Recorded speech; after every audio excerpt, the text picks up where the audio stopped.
Nebeský Otče, v mocnom mene Ježiša Krista, očisti nás, prosím, a odpusť nám naše hriechy, aby sme mohli prísť pokorne pred Tvoj trón.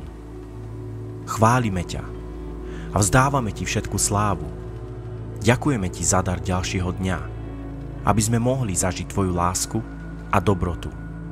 Chceme Ti vyjadriť vďaku za všetko, aj za to dobré, pretože nás to požehnáva, a aj za to zlé, lebo nás to posilňuje.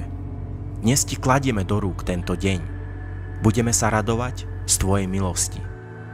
Sme vďační za Tvoju lásku a odpustenie, Pane. Dnes ťa chválime a vyvyšujeme za Tvoju vernosť a nekonečnú lásku, ktorú si nám preukázal na kríži. Pane, Ty si zdrojom všetkej dobroty a milosti.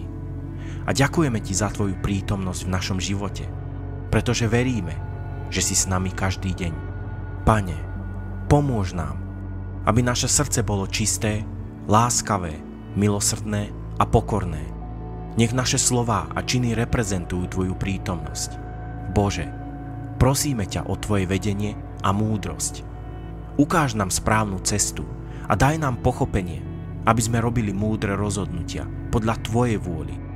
Pomôž nám rozlišovať medzi dobrým a zlým. Veď naše kroky a nasmeruj našu cestu, aby sme kráčali v súlade s Tvojim zámerom, ktorý máš pre náš život.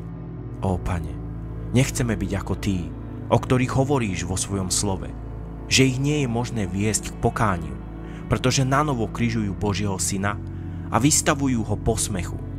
Pane, Tvoje slovo hovorí, nie každý, kto mi hovorí, Pane, Pane, vôjde do nebeského kráľovstva, ale iba ten, kto plní vôľu môjho Otca, ktorý je v nebesiach.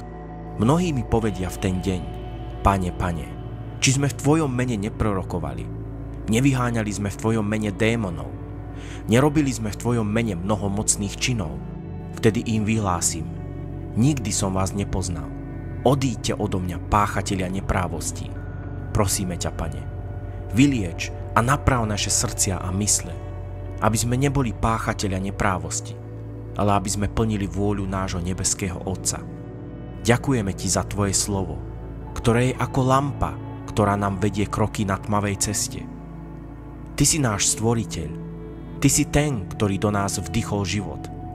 Pomôž nám uvedomiť si, že si nič nezaslúžime a všetko je len skrze Tvoju milosť. Pane, kde by sme dnes boli bez Teba? Čo by s nami bolo? Ďakujeme Ti, Pane, v mocnom a krásnom mene Ježiša Krista. Amen. Milí priatelia, aby sme mohli aj naďalej šíriť Božie slovo, podporte nás tým, že sa pripojíte k tomuto kanálu odberom. Boh vám žehnaj v mene nášho Pána Ježiša Krista.